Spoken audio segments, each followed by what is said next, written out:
GIT की smart class में आप सबका स्वागत है। और एमएस एक्सेल की इस क्लास में आज हम लोग सीखने वाले हैं कंसोलिडेट के बारे में। देखिए, सबसे पहले यूज ऑफ कंसोलिडेट के बारे में अगर हम बात करें तो इस फंक्शन का प्रयोग पहले कहाँ किया जाता है इसके बारे में आप समझिए। जैसे एक डेटाबेस मैंने बनाया है, जैसे इंप्लाई का नाम मैंने टाइप किया है, प्रोडक्ट का नाम मैंने लिखा है, और जनवरी, फरवरी, मार्च, अप्रैल, मई और जून इन सबका सेल अमाउंट मैंने टाइप किया होगा। जैसे यहाँ पे प्रवीण है, इन्होंने सीपीयू बेचा जनवरी महीने में 17,245 रुपए। समझ में आ रहा है ना? तो इस तरीके से हम बोल सकते हैं कि प्रवीण का सीपीयू का टोटल प्रोडक्ट का जो सेल है वो यहाँ पे आपको बता रहे हैं 95,738 रुपए। यानी कि इतने रुपए का इन्होंने क्या किया, सीपीयू बेचा। तो ये मान के चलिए कि अगर हम कंसोलिडेट फंक्शन के बारे में बात करें तो ये जैसे जो मैंने डेटा बनाया है, ये सपोज करिए कि 2020 का मैंने डेटा रेडी किया, मतलब 2020 में जनवरी में, फरवरी में, मार्च में, अप्रैल में, मई में, जून में, ये सब टोटल जोड़ने के बाद प्रवीण का जो टोटल सेल आ रहा है वो है 95,738 रुपए। तो इस फार्मूले का बेसिकली यूज कहाँ होता है, तो जैसे मान के चलिए कि ऐसा कोई डाटा टेबल बना हुआ है, जैसे 2020 में अलग सेल किया गया है किसी प्रोडक्ट को, 2021 में अलग सेल किया गया है किसी प्रोडक्ट को, 2022 में अलग सेल किया गया है। इन तीनों सेलों को एक साथ अगर हमको जोड़ करके उसका रिजल्ट ज्ञात करना हो तो इसके लिए कंसोलिडेट फंक्शन का प्रयोग हम लोग किया जाता है। ठीक है ना? मेन इसका वर्क यही है कि जैसे मान के चलिए कि अगर 2020 का सेल अमाउंट लिखा हुआ है, 2021 का सेल अमाउंट लिखा हुआ है, 2022 का सेल अमाउंट लिखा हुआ है, तो उस पूरे सेल अमाउंट को हम जोड़ करके और सबका सब टोटल कैसे निकालेंगे वही आज की क्लास में आपको सीखना है। उसी को हम कंसोलिडेट फंक्शन के नाम से जानते हैं। और एक्सेल में इस फार्मूले का प्रयोग कई सारे टेबल अगर आपके पास अवेलेबल हैं तो उस टेबल वाले पूरे वैल्यू को एक मतलब जोड़ने के लिए किया जाता है। जैसे मान के चलिए कि 2020 का डेटा आपके पास अवेलेबल हो गया, 2021 का डेटा अवेलेबल हो गया, 2022 का डेटा, इस तरीके से कई सालों का डेटा आपके पास आ गया, तो उस पूरे डेटा को अगर आपको ऐड करके रिजल्ट देखना होगा तो इसके लिए कंसोलिडेट फंक्शन का प्रयोग हम करके देख सकते हैं। सेम मान के चलिए कि सेम इंप्लाई काम किए किसमें, तो हो सके कि 2020 की अपेक्षा 2021 का सेल अमाउंट घट जाए, ये भी तो हो सकता है। फिर मान के चलिए कि सेम इंप्लाई काम किए 2022 में, तो 21 की अपेक्षा 2022 में जो है हो सके कि सेल अमाउंट हमारा बढ़ जाए। तो तीनों टेबल को एक साथ जोड़ करके कैसे रिजल्ट प्राप्त करेंगे कंसोलिडेट में हमको जानना होता है। तो इस टेबल को बना लीजिए। देखिए, टेबल को आप दो जगह बनाइएगा, एक तो मैंने नॉर्मल ऐसे बनाया ही है, एक जगह और आपको बना लेना है टेबल, सेम टेबल है सेम। इसमें जो है आपका जो हेडिंग है वो सेम सेम हेडिंग दोनों टेबल में रहेगा, चाहे जितने भी टेबल आप क्यों ना बनाए। केवल चेंज होगा तो आपका अमाउंट आपका चेंज होगा। अमाउंट कैसे निकालेंगे तो देखिए मैं बता रहा हूँ, अमाउंट लिखना नहीं है पूरा, यहाँ पे क्या करिएगा, का इस्तेमाल करिए। और यहाँ से देखिए मिनिमम वैल्यू पहले मैंने दे दिया और मैक्सिमम वैल्यू बाद में मैंने दे दिया। देखिए यानी कि 2020 का अगर हम रिकॉर्ड देखें तो 5,000 से लेकर के और 10,000 के बीच में प्रोडक्टों का सेल हुआ है, उसी का मैंने रेंट बिटवीन में भर दिया है और एंटर करेंगे तो ये रिजल्ट आ जाएगा। अब इसी को ऐसे ड्रैग एंड ड्रॉप यहाँ तक कर दीजिएगा पूरा, पूरे मंथ तक, और पुनः नीचे यहाँ से लेकर के यहाँ तक ड्रैग एंड ड्रॉप करिए। तो क्या ये वैल्यू फिक्स होता है? ये वैल्यू फिक्स करना पड़ता है, ठीक है ना? अगर फिक्स नहीं करेंगे तो ये वैल्यू हमारा चेंज होता जाएगा, इसलिए इस वैल्यू को फिक्स करना है तो पूरे वैल्यू को हम एक साथ सिलेक्शन करेंगे और राइट क्लिक करके कॉपी करेंगे, पुनः राइट क्लिक करके पेस्ट स्पेशल पे आ जाएंगे और यहाँ हमको सिलेक्शन करना है वैल्यू और ओके बटन पे प्रेस कर देना, तो ये वैल्यू आपका क्या हो जाता है, फिक्स हो जाता है। अब इस टोटल सेल अमाउंट को जोड़ करके आपको रिजल्ट लेके आना है, तो इक्वल सम करेंगे और ब्रैकेट ओपन करेंगे, इस पूरे अमाउंट को हम एक साथ क्या करेंगे, जोड़ देंगे और एंटर करेंगे तो रिजल्ट आ जाएगा। कोई दिक्कत? अब एक का रिजल्ट आ गया तो ऐसे ड्रैग एंड ड्रॉप करेंगे तो सारी इंप्लाइयों का रिजल्ट आ जाएगा।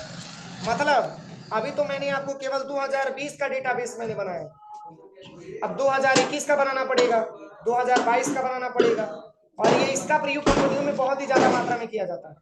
जैसे मान के चले कि आप किसी कंपनी में काम करने चले गए और वहां का बिजनेस का जो मैनेजर है वो आपसे कहा कि बाबू ऐसा है कि यहाँ पे जो है मैंने इतने सारे एम्प्लॉइयों का डेटा आपके पास रखा हुआ है, 2020 का है, 2021 का है, 2022 का है, कोई ऐसा टेक्निकल लगाइए कि तीनों डेटा को हम एक बार जोड़ करके उसका रिजल्ट निकालें, यानी कि बार बार हमको एम्प्लॉइयों से पूछना ना पड़े, ये ऑटोमेटिक हमको रिजल्ट प्राप्त हो जाए। तो इसके लिए इस फार्मूले का बहुत ज्यादा मात्रा में प्रयोग किया जाता है।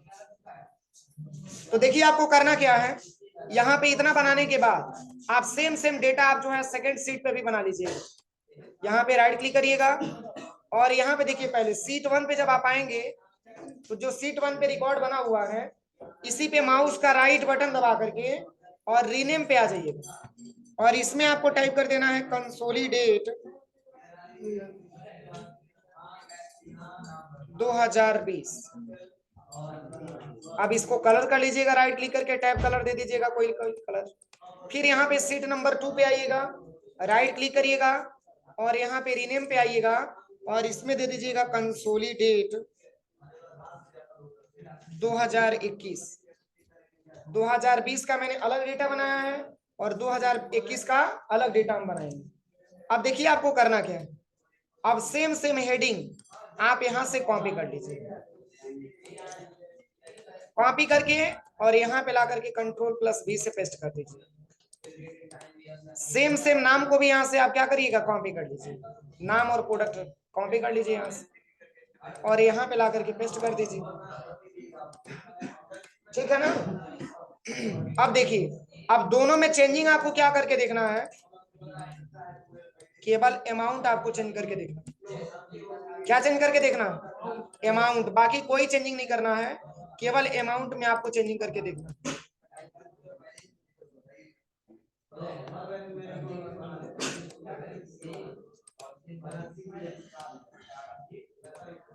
अब चलिए 2020 का मैंने बना दिया और ये रिकॉर्ड है किसका, 2021 का।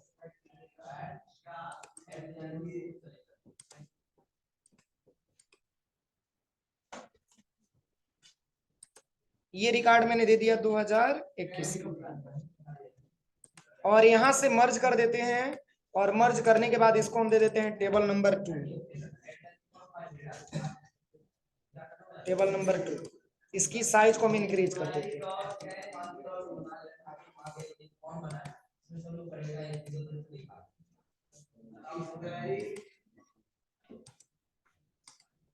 अब देखिए ये टेबल नंबर फर्स्ट है और ये टेबल नंबर सेकंड, लेकिन इसका अमाउंट अलग रहेगा और इसका भी अमाउंट क्या करेंगे, अलग रखेंगे। अब जैसे मान के चलिए 2020 में बहुत अच्छा रिकॉर्ड चला तो 2020 का सेल अमाउंट अच्छा आ गया और 2021 में मान के चलिए कि हमारा बिजनेस थोड़ा सा अच्छा नहीं चला, इसलिए यहाँ पे बिक्री क्या हुआ, कम हुआ। तो इसकी जो अमाउंट हमने दिया यहाँ पे, यानी कि इक्वल रेंट बिटवीन से जो इसका अमाउंट मैंने यहाँ पे टाइप किया, यहाँ पे आप ले लीजिएगा 2000 से लेकर के, यानी कि 2000 से लेकर के आपको मात्र 4500 का रिकॉर्ड यहाँ पे देना, किस में, 2021 में। 2020 का अच्छा रहा, इसकी अपेक्षा 2021 का उतना अच्छा नहीं रहा, इसका अमाउंट मैंने यहाँ पे क्या कर लिया, फिलअप कर लिया। अब इसकी साइज को हम इंक्रीज कर देते हैं, इस वैल्यू को फिक्स करना पड़ेगा ना। चलिए सिलेक्शन करके पहले इस वैल्यू पे राइट क्लिक करेंगे, कॉपी करेंगे, पुनः राइट क्लिक करके पेस्ट स्पेशल पे आ जाएंगे और यहाँ वैल्यू लेकर के ओके कर देंगे। अब चलिए इसी का रिकॉर्ड हमको निकालना है तो अल्ट प्लस इक्वल टू और एंटर बटन प्रेस करेंगे, इसी को ड्रैग एंड ड्रॉप करेंगे।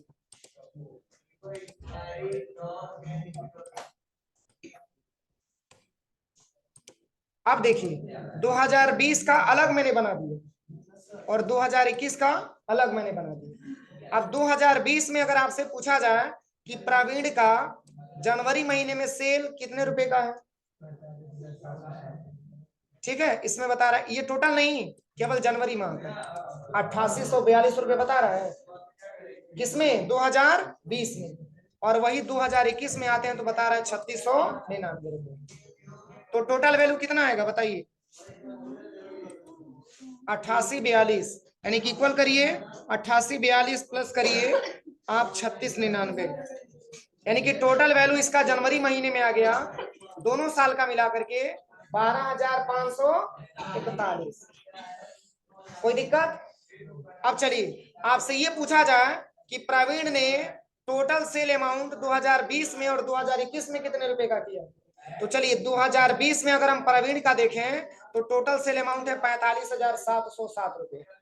और यहाँ पे आते हैं, यहाँ पे लिखिएगा सबसे पहले 45,707 प्लस कितना है 20,084 है ना, 20,084, यानी कि प्रवीण का जो टोटल रिकॉर्ड आ रहा है 2020 और 21 का वो है 65,791। अब देखिए अगर ऐसे हमको जोड़ना पड़ेगा तो मान के चले कि अभी हमारे पास टेबल कम ही है तो हम जोड़ सकते हैं, लेकिन यही टेबल अगर बड़ा रहेगा तो जोड़ने में दिक्कत आएगी कि नहीं आएगी, बोलिए। अब हम ये चाहते हैं कि एक ही बार पूरे वैल्यू को जोड़ दिया जाए, तो इसके लिए कंसोलिडेट फंक्शन का प्रयोग हम लोग करते हैं, यानी कि बार बार ऐसे हमको जोड़ना ना पड़े, एक ही बार में पूरा जोड़ करके आंसर ला दें, तो इसके लिए कंसोलिडेट फंक्शन का प्रयोग करना होता है। बस कुछ नहीं करना है, यहीं पे प्लस बटन पे क्लिक करिएगा, राइट क्लिक करिएगा और यहाँ पे रीनेम कर लीजिएगा और यहाँ पे लिख लेना है कंसोलिडेट रिजल्ट। कंसोलिडेट रिजल्ट यहाँ पे टाइप कर लेना और यहाँ पे लिख लीजिएगा 2020 और 2021। ये दोनों डेटा का रिजल्ट आपको इस सीट पे आपको चेक करके देखना। तो बताइए यहाँ तक अभी किसी को कोई प्रॉब्लम तो नहीं है, यहाँ तक सबको समझ में आ रहा है ना। बस सिंपली कुछ नहीं करना, आपको 2020 का अलग डेटा बना लेना है और 2021 का अलग डेटा बना लेना है। इतना बनाने के बाद तब जाकर के आपको आना है कंसोलिडेट रिजल्ट 2020 और 21। अब देखिए करना क्या है, क्योंकि कंसोलिडेट फंक्शन की बात हो रही है, ये कंसोलिडेट फंक्शन आपको मिलेगा डाटा टैब में। देखिए यहाँ पे जब डाटा टैब में आप आएंगे तो यहीं पे कंसोलिडेट के नाम से आपको दिखेगा, दिख रहा है कंसोलिडेट, बस जस्ट इसी पे क्लिक करना और रहिएगा कौन से सीट पे, जिस पे रिजल्ट आपको चेक करना। अब देखिए अभी तक तो मैंने कोई फार्मूला नहीं बताया है, अब इसमें इस फार्मूले का यूज हम करेंगे। जैसे ही कंसोलिडेट ऑप्शन पे क्लिक करेंगे तो ऐसा इंटरफेस आपके सामने आएगा और यहाँ पे देखिए इस ऑप्शन पे क्लिक करिएगा, जब क्लिक करेंगे तो टेबल तो कुछ ऐसे हो जाएगा और फर्स्ट वाले यानी कि 2020 वाले रिकॉर्ड पे आइएगा। अब यहाँ से लेकर के यहाँ तक पूरा डेटा आप सिलेक्शन कर लीजिए। सिलेक्शन करने के बाद पुनः ये रीड वाले सिंबल पे आप क्लिक कर लीजिएगा, इसमें आ गया ना रेफरेंस में, इसको आप यहाँ से ऐड कर लीजिए।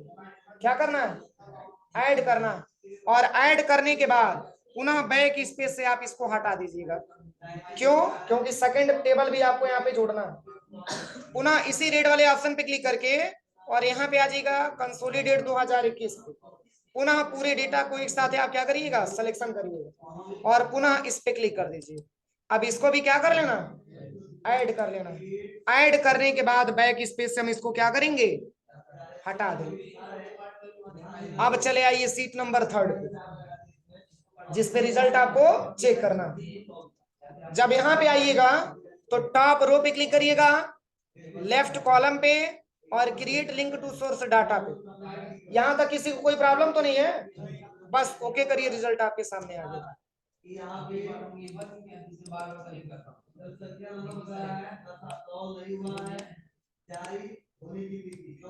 रिजल्ट आ गया। अब सोच रहे होंगे सर इंप्लाई नेम नहीं आया, प्रोडक्ट नेम नहीं आया, क्यों, ऐसा क्वेश्चन बन रहा होगा ना, तो क्यों नहीं आया बताइए।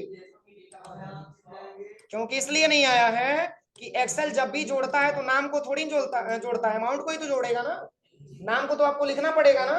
बोलिए, अगर इतना हेल्प आपका एक्सेल दे दिया तो इतना तो आप भी कर सकते हैं कि नाम आसानी तरीके से आप टाइप कर सकते हैं। अब मिलाइए कि कैसे मानेंगे कि हमारी वैल्यू सही है कि गलत है।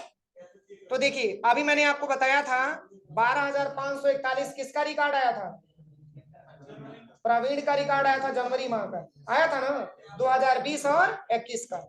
आप चेक करिए क्या यहाँ पे दिख रहा है, बोलिए।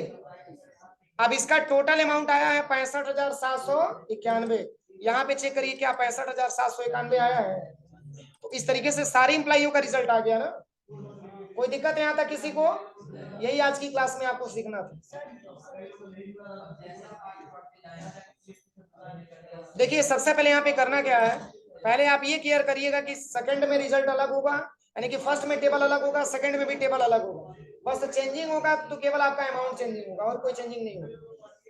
चलिए एक बार और बता दे रहे हैं, ध्यान से समझिए। इस टेबल को हम यहाँ से डिलीट कर देते हैं। एक बार और ध्यान से समझ लीजिएगा। देखिए सबसे पहले करना क्या है, यहीं पे एक सीट आप इंसर्ट करा लीजिए। आप राइट क्लिक करिएगा और यहाँ से रीनेम आप करते रहिएगा, मैं वैसे बता दे रहा हूँ, ठीक है। अब देखिए करना क्या है, सीट नंबर 3 पे आने के बाद, जिस सीट पे आपको रिजल्ट देखना होगा उस सीट पे आने के बाद आपको आना है सबसे पहले डाटा टैब में। कहाँ पे आना है? डाटा टैब में आना है। इसके बाद से आना है आपको कंसोलिडेट वाले ऑप्शन पे। कंसोलिडेट ऑप्शन पे आने के बाद यहीं पे ब्राउज पे क्लिक करना है, ठीक है। इसे जस्ट ब्राउज के जस्ट बगल में जो ऑप्शन यहाँ पे दिया हुआ है, ब्राउज पे नहीं क्लिक करना, जो यहाँ पे जस्ट ऑप्शन दिया हुआ है रेफरेंस में, इसी पे क्लिक करिएगा और आ जाइएगा टेबल नंबर फर्स्ट पे।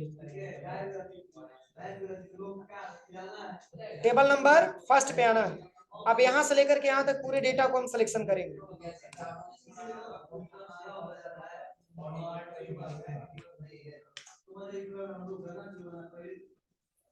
टेबल नंबर फर्स्ट को मैंने सिलेक्शन कर लिया। सिलेक्शन करने के बाद पुनः इसी वाले ऑप्शन पे क्लिक करिएगा और इसको यहाँ से ऐड कर लीजिएगा। ऐड हो गया।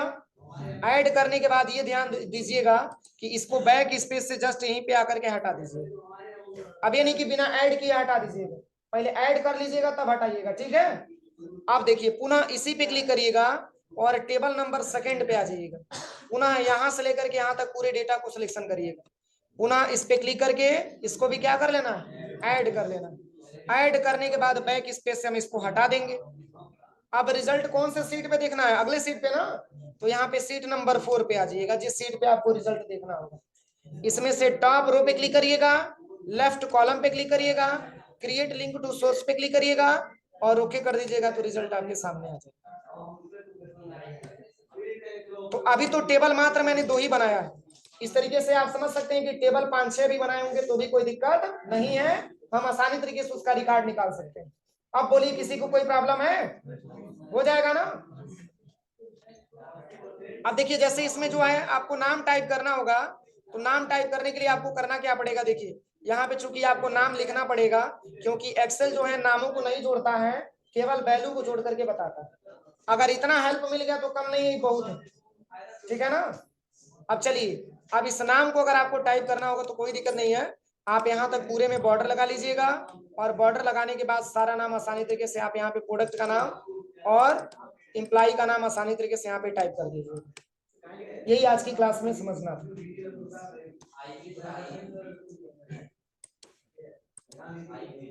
चलिए इसमें